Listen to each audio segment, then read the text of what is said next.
Good morning, good afternoon, good evening. I'm Rebecca Bryan. Thank you for joining us for a session on ensuring academic integrity in the age of AI. Let me start with just a couple little housekeeping sort of items. Uh, as Please ask questions as we go along. We'll get them at the end or one of my colleagues may be able to answer your question in real time. But use the Q&A tab to ask those questions, please. If you have any technical questions, we have a technical host here today. Please use the chat feature for that. Or if you want to have some discussion with your colleagues, that's also why that's there. So thank you for that. So let me kick off by offering a more full introduction of myself. My name is Rebecca Bryant, and I have a decade of experience working in U.S. higher ed. I spent time as assistant dean in the graduate college at the University of Illinois, Urbana-Champaign, which is one of the largest doctoral granting institutions in the U.S. In addition to my decade at Illinois, I also have previous experience as a researcher, thought leader, and community manager and community organizer. First at ORCID, where I was director of community supporting adoption of ORCID, actually in its early days. And I also spent nearly a decade at OCLC Research, where I conducted research, thought leadership, and engagement with research librarians, resulting in the authorship of 11 research reports and other thought leadership activities there. Today, I'm really glad to now be with Trinka. Trinka is an organization, it's an AI solutions company developed by parent organization Enago, a leading editing and publication solutions company. It leverages more than 20 years of experience in delivering high quality editing and publication support to authors, publishers, and businesses across the globe. Trinka is global, and you can see from this map that there are offices in 10 countries on 4 continents, including the US. And our AI technology is used daily by thousands of users across the globe, working across the scholarly communications lifecycle. Students, academics, researchers, instructors, authors, peer reviewers, publishers. That's our expertise, and that's what we bring to our discussion today. So let me talk a little bit about what I'm going to be talking about today. We're going to be really addressing the challenges of the rapid student adoption of AI, specifically on learning, as well as on academic integrity. We're going to talk about how this is impacting assessment, how we need to support instructors and students through policies and tools. And then we're going to really be talking about resources that can support responsible AI use and academic integrity with a focus on Trinka's DocuMark product, as well as opportunities for you to pilot at your own institution. So to start, let's just set the stage with this rapid and widespread. So this is familiar to all of you as administrators, as instructors, from a survey of more than 1,000 full-time undergraduates in the United Kingdom. The Higher Education Policy Institute, which is an independent UK think tank, found that the use of AI has surged recently. And these numbers are from 2025. So almost all students, 92%, are using AI in some form, which was a huge growth from the year before. And most students are using AI in ways to write, improve, and summarize texts. So a lot of implications for academic integrity. Additionally, 82% reported using AI for assessments like exams and essays. So again, if you're in the classroom, totally not shocking to you. You're dealing with this on a daily basis. Students report using AI to save time and also to improve the quality of their work. However, we're seeing students who are overusing this or misusing this. And from a US publication in New York Magazine in 2025, one undergraduate student said, college is just how well I can use ChatGPT at this point. It's really not about them engaging in deeper learning activities, which is a real concern for us because the impacts are real. Now, I don't want to start as this negative Nelly. there are so many exciting opportunities for how AI can support learning. I attended EDUCAUSE last fall. It's very impressive about the tools that are being developed to support personalized learning, tutoring, to provide adaptive feedback. And what's really exciting to me is how we can provide additional supports for diverse learning environments and to support accessibility. But there also are real challenges. Right at the top of the list is cognitive offloading. That's the practice of using external tools to reduce the mental load required for a task. We all do cognitive offloading all the time. For me, one of the big things is using my cell phone because I no longer remember any telephone numbers, right? So that frees up my brain to do other stuff. This doesn't necessarily be a bad thing, but when you're still learning, where you're still developing skills, it can impact long-term memory formation and retention of things that our students really need to know as they move into their careers. And when you're a learner, it may seem to be making learning easier, but it can also risk students not engaging deeply enough to fully remember, understand, and develop the cognitive skills they need. Metacognitive laziness refers to the tendency for learners to avoid monitoring their own thought processes. They're really not reflecting. They're letting AI tools do the intellectual heavy lifting. When I use AI, I notice this in myself. You may too. This means the students can engage in less self-questioning, self-correction, and iterative effort that really is required to deeply process information and new skills. So it's why it's really important for us to train students in the responsible use of AI so that they know how to use AI, but to also use it in a way that they're still fully engaged. Automation bias is that tendency to blindly trust the outputs of automated systems like AI, or to trust the internet, for instance. This can be dangerous, as greater trust in the technology means diminishing critical questioning of the outputs. And I have an example of that in the next slide. Finally, reduced reflection can lead to disengaged learners, less motivation, and really less flexing of the muscles that are needed for our students to develop critical thinking skills. And I would argue that in this environment, where we're seeing students move into a workplace where they may have less opportunity in early career jobs to develop those skills in the workplace, it is more important than ever that we have the safeguards to support students, to get them to make sure that they're doing the reflection and having the learning so that they're ready to go in the workplace. So we are in the early stages of research in how it is impacting learning and cognition. Here are a couple of examples. Many of you probably have heard about this MIT study, sort of called, popularized as your brain on ChatGPT.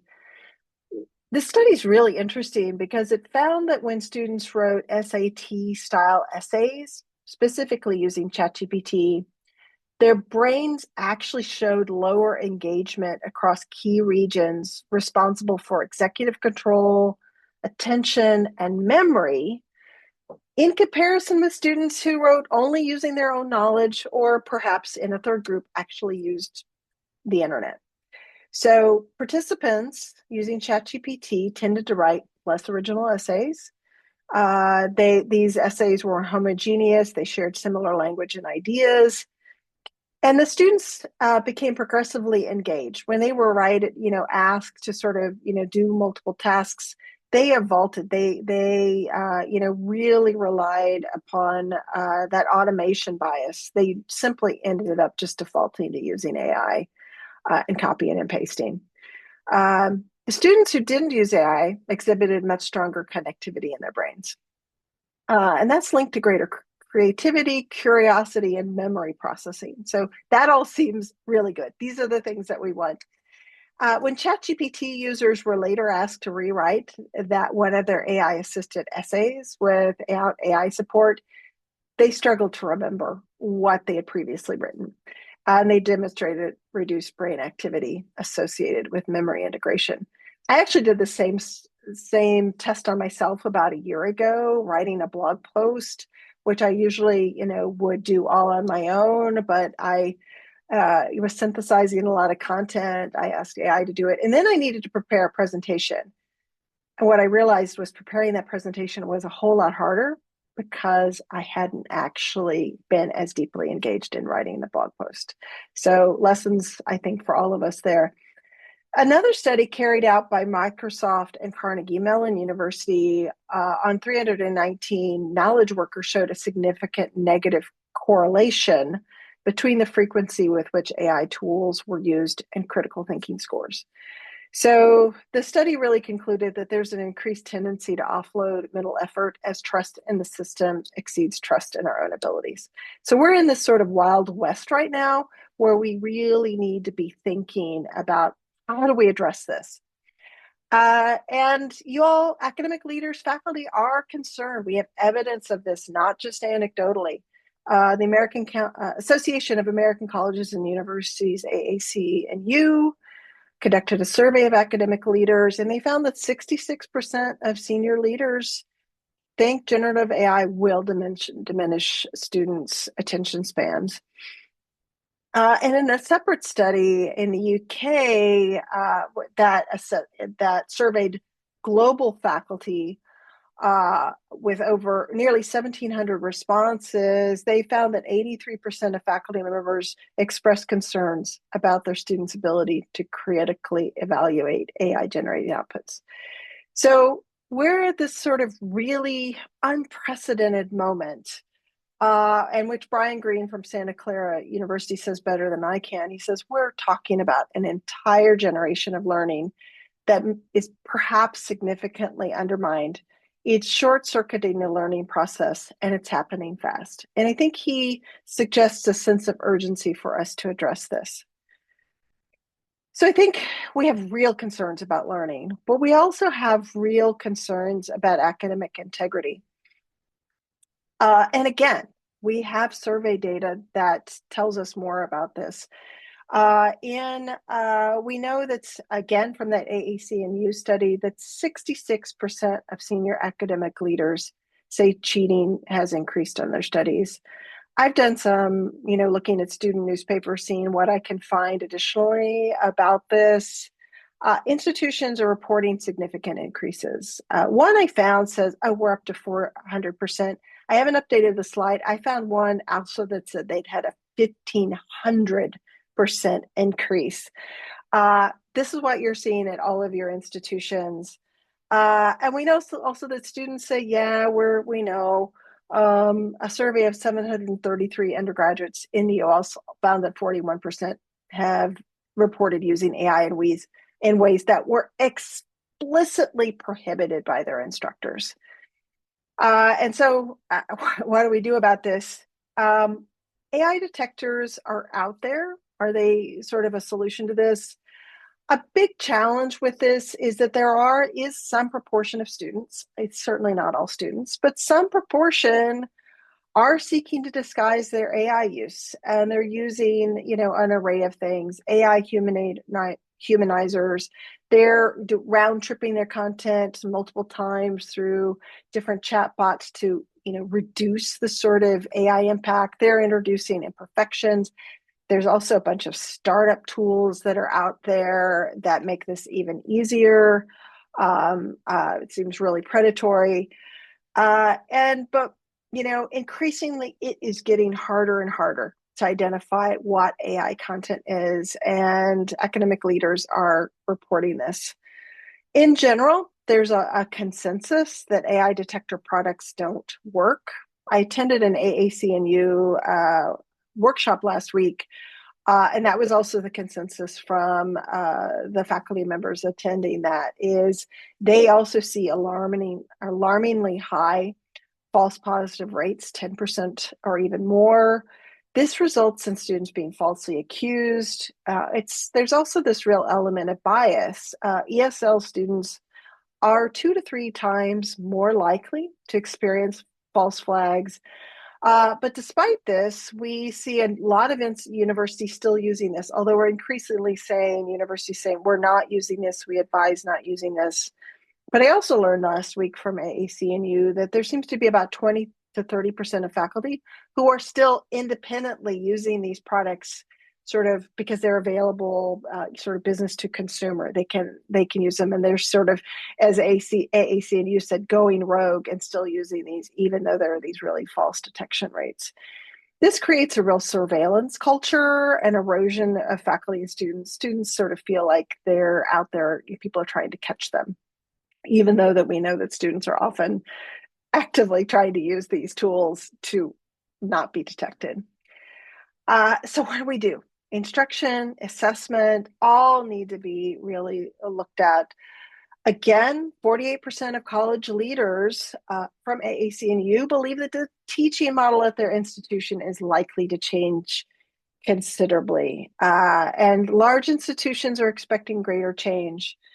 From the UK, that large global survey of 1,600 or so faculty, 64 of those faculty, again, this survey is almost a year old, so I expect these numbers are higher now, believe that AI will bring significant to transformative change in the role of instructors.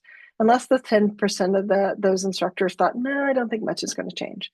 The grand majority of faculty think this is really huge. They need to respond, and there needs to be an evolution in assessment.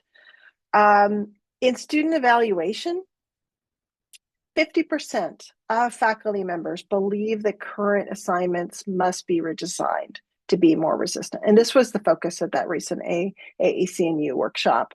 54% of faculty believe that current student evaluation methods require significant changes. Many feel this is urgent.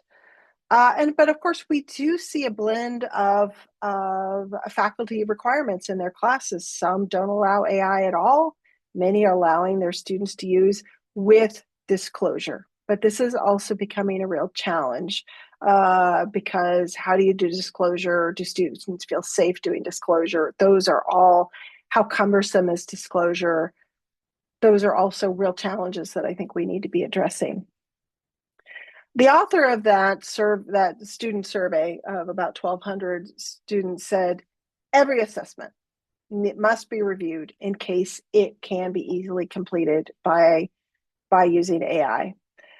Institutions will not solve any of these problems alone, and they should seek to share best practices with each other. We really need to be approaching this together rather than just at the institutional level. But we have to be harnessing these tools to advance learning rather than inhibiting it. And I think we can do that both by supporting learning tutoring, but by also providing safeguards, guardrails to help students learn how to use responsible AI while also helping them focus on the skills we want them to be developed in their courses. Our policies aren't keeping up.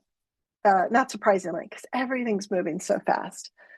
80% of faculty do not find their institutional AI guidelines sufficient. I saw this echoed at EDUCAUSE last fall, where this was also so many sessions asked for informal polls, those numbers hold.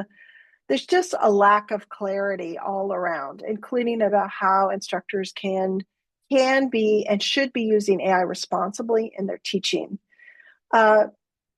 The policies are often really unclear to both students and faculty. The majority of institutions still in U.S. higher ed still lack AI acceptable use policies. If that's not true at your institution, congratulations, you're ahead of the curve. And we're mostly dealing with this process, this challenge at this point by delegating that responsibility to faculty at the individual course level. That's not an unreasonable place to start, but I think what we're hearing from faculty is they really want more guidance. I think we're also hearing this from students. Students have additional challenge because the guidance from this is course by course. I think they're also less confident in their use of AI. They may be urged to use AI in one course. In fact, we are hearing that. That's great often for students in advanced courses, but they're often told in other courses they can't use it at all. And This can also create real confusion where I think students can be legitimately confused about what constitutes academic misconduct with the use of AI. And I think we need to be sensitive to that as well. I'm often really concerned about what is this doing to our freshman students? What is this doing for freshman retention? What is this also doing for students who may all additionally be challenged if they're from underrepresented minorities, who haven't had a lot of access already to AI, who also may be first generation? Those students are already at risk oftentimes for retention. This is just another thing that's sort of adding to, I think, some of the challenges those students can face. So I think we have some work to try to improve the clarity. And I personally think that comes from our top level policies that can provide more guidance and specific examples. And here's a great quote from UNESCO. The rate of adoption of various Gen AI tools by students and faculty is accelerating so fast, institutions cannot keep up with their policies, their pedagogies, and their ethical guidelines. So one of the things I hear repeatedly, I heard this at EDUCAUSE, I heard this also at a recent Council of Graduate Schools conference, I hear this in the AAC&U AI Institute, is that process transparency is the way to go. And that is really thinking about how can we work towards more assessment of the process and not just the final product, the final written essay, the final sort of exam. So everything has to be considered anew, and then with writing, which is really going to be the focus that I'm going to have for the rest of this. We're hearing that faculty are, now we're using Blue Books for assessment, or maybe instead of even using any writing assignments at all, we're asking students to use oral exams. Sure, we've been doing that for hundreds, thousands of years, but it also doesn't scale. You have a big class, can you really do that? One really provocative thing that was published in the Chronicle of Higher Education in October was a piece an opinion piece by Matthew Brophy. He's associate professor of philosophy at High Point University. I found his blog post really compelling. And he takes the point of view that at this point, assigning take-home essays is becoming educationally indefensible. He calls this educational malpractice because it's too easily completed by AI. The temptations are too great. We have no way of having guardrails. He recommends in his piece this real shift from product to process, and he provides a lot of details about how he does this. He wants to document and verify the writing process. This is what he's doing in his classes. He's collecting version history. He's affirming that the writing is iterative and evolving. He asks students to explain their writing decisions and to declare any AI use, seeking for them to have greater ownership through reflection of their work. And he's also breaking assessments down into proposals, drafts, revisions that hopes to grade students iteratively through that process, not the final product, with the emphasis being on ideas, acknowledging AI is here. This is how we're going to write in the future. But the emphasis is really on comprehension, teaching students to synthesize, and helping them also to think originally. And so that's all sort of part of the real challenge that we have. For him, he emphasizes that our standard should be upholding academic integrity while also upholding student learning. And that's where I get you to DocuMark. DocuMark is a solution from Trinka that's intended to support student writing while promoting AI use. It promotes responsible and transparent use of AI and builds trust between students and educators through that transparency, shifting the focus back to learning outcomes. So let me talk through, I'm going to talk through a few slides about what it does, how it works, etc. DocuMark provides the type of safeguard of the writing process that Brophy describes. It does this by transparently documenting the writing process and authorship verification. It guides students to reflect on the amount of AI they are using and to verify this content. By analyzing writing patterns as students write, it offers the type of close review of the process that Brophy is currently doing manually. And it provides reports to faculties and with transparency to students that can further simplify this review, saving them time. Instead of policing with unreliable AI detection tools, DocuMark offers a tool that can provide transparency about the writing process. It offers more context that can support fair assessment. That includes a summarization of AI uses and the disclosures. It's built right in. I think that this is a sort of a better way to do the disclosures, frankly. It also offers metrics on revisions. It really demonstrates the writing process. And unlike most other organizations, including a lot of the AI detectors out there, Trinka never collects your data or uses it as training data. And as Josh Freeman said that in that Higher Education Policy Institute report, AI tools should be harnessed to advance learning, not simply to inhibit it. So I really do believe that products like DocuMark can be deployed to reduce the oversight burden that faculty are buried by right now, simplifying workflows and simultaneously improving transparency and trust in the process. So moving on to how this works, DocuMark can easily integrate within any writing environment the student's working in. So this can work with Microsoft Word, Google web browser. They can also edit, write directly within DocuMark and within Trinka. And it can also be, deployed directly within the learning management system. And we currently work with, a number of products in this space. So furthermore, how it really works is that students write as normally within this writing environment. They write their essays, and as they write, DocuMark guides students in responsible AI usage. If they cut and paste something, they are prompted to say, hey, where was this from?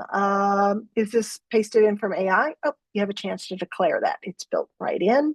If it's not, maybe it comes from maybe it comes from a citation, maybe it comes from your class notes. Okay, you can tell us that too. That's great. The idea is to really sort of keep the human in the loop and to document that process. It provides transparent authorship verification. And then as the students edits, because it's because it's tracking writing analytics, it really can sort of monitor how much of the writing, how much of the editing is really student done, even if they're using AI. How are they adapting the content and reframing it and building upon it? All of that is there. Additionally, they can have additional access to AI writing assistant and citation tools that are built into the Trinka writing assistant. And that's optional at institutional discretion. So on the instructor side, there's a faculty dashboard. Quick glance right here. And you can see in this faculty dashboard, you have your students, you have the name of their assignment that's submitted here, of course, when it was submitted.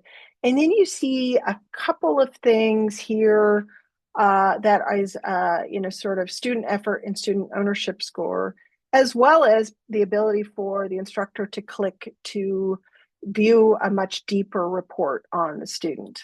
So what does this look like? The student effort score, algorithmically created, and in this case, a high score indicates overall student effort in writing. If they just used AI or pasted in the text, the score is going to be really low, probably 0. If they wrote their entire essay start to finish without AI or cut and paste, they just wrote, their score is going to be 100%. So this helps us sort of know what's their effort and what's their use of AI. The ownership score is a real complement to that. It measures the degree of engagement or ownership of the writing and editing process. So if the student the student may use AI, they may have cut and pasted stuff, but did they edit it? Did they transform it? Did they add to that? If they did a lot of that, we're going to see a higher ownership score.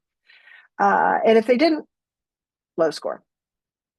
Additionally, what instructors see is this bottom part of the graphic is at how long is the essay, how much of it was written, how much of it was AI generated, and within the solution, you can choose to allow AI, the LLM directly within it, or you can disable that. It's appropriate in different uses.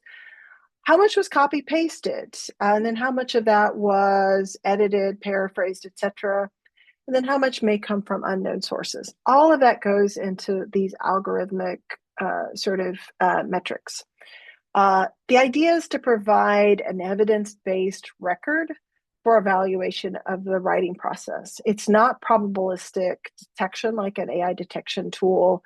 It really is intended to a guide for instructors. Of course, this doesn't replace the grading process, but I think that it takes a lot of burden off of faculty. You get the assignments you see at a glance. And also additionally, you see these, you can maybe take a first look when you're approaching your grading. At least this is what I would do. Yeah, and look at what are the ones that really seem really low. Take a quick look at that. You may want to immediately have the student seek to revise that. So real help, real burden reducer for faculty. So I have a short video here. It's about a minute. It shows some additional sort of screenshots that's going to walk you through what this really looks like. So let me quickly play this. What if you never had to verify AI content of your students again? Teachers around the world are abandoning AI detection tools for DocuMark, a revolutionary tool that relieves faculty stress, guides students to use AI responsibly, and upholds academic integrity. Trinker shifts the focus back to what matters: learning, no more detective work. DocuMark frees Evaluator from the stress of AI detection, guides students to take ownership of their AI use, and provides institutions with clear data and insights to reinforce institutions' AI policies. DocuMark works in the background classifying text as it is typed or pasted and guiding students to verify AI-generated texts before submitting, turning AI into a learning companion, not a shortcut. Educators receive an analytics and verification report, can review the writing process, and decide whether to accept the submission or request revisions. Educators can then define the AI usage policy and the acceptable percentage for quick decision-making. No extra steps, no guesswork, just verified writing and smarter learning. To get started, email us at connect@trinker.ai.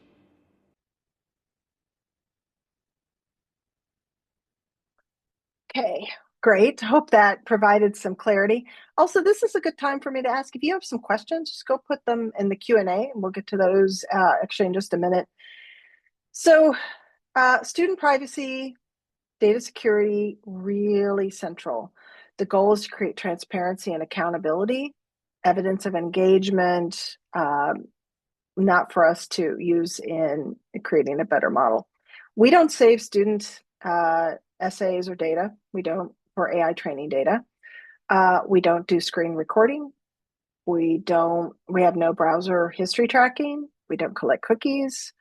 As well, DocuMark is FERPA and SOC 2 compliant. And the data is completely secure and and private. So that is really our commitment to all of our users worldwide.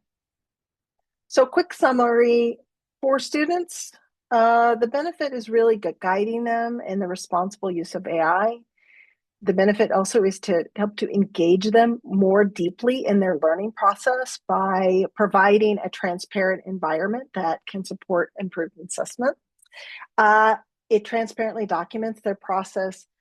I think students can be less stressed also by this because with the transparency, I think they can feel more confident in not being falsely accused of AI misuse. The idea being all of these sort of guardrails can help prepare them for working in their future careers. For instructors, this is a real way for us to help manage student AI misuse by adding transparency to the process. It reduces that burden of policing. No one wants to be a policeman in this role. And it helps to do this in a convenient way by providing a faculty dashboard to seamlessly monitor student engagement. The broader issue, of course, is that we're moving towards, I think, new guidelines related to accreditation. There are issues, broader issues of institutional reputation that are at stake. I have been monitoring accreditation and AI review. How you're ensuring responsible AI use is coming into the fore. This is a tool that can provide evidence of that. So finally, Trinka is trusted worldwide, again, across the whole scholarly communications environment and workflow. So with customers worldwide, that range from prominent publishers as well as entire consortiums of higher ed, for instance, 62 universities in Colombia, and as well as institutions in the United States like Jackson State University. So we are really active and rapidly growing. Finally, we are offering a no-cost pilot if you're interested in kicking the tires on DocuMark. This typically looks like, one instructor, maybe it's a class, maybe it's a broader course, multiple instructors. It's short, usually one essay assignment, small group of students. We offer full support for this with a dedicated pilot manager. We support the training. We track key metrics. We also do assessment of this sort of through a mixed methods approach. And we'll provide institutions with a summary of what we found through that assessment with the goal that it supports us in both product development, but it also supports institutions as they make decisions about, is this a fit for their institution? There's no requirement. I mean, there's no strings attached. There's also opportunities to partner with us on, additional opportunities to share information about how we can safeguard student learning. And I'll conclude here. A lack of sufficient safeguards creates conditions that undermines fairness, devalues learning, and erodes the integrity of our institutions. I think there are lots of things that we can be doing to respond to this massive grand challenge that we're facing. And I think the DocuMark can be a real part of that toolkit. So with that, I'm going to stop sharing my slides and see if we have any questions from attendees. So thank you. And I know my colleague's going to be putting a link in for you to share about more information.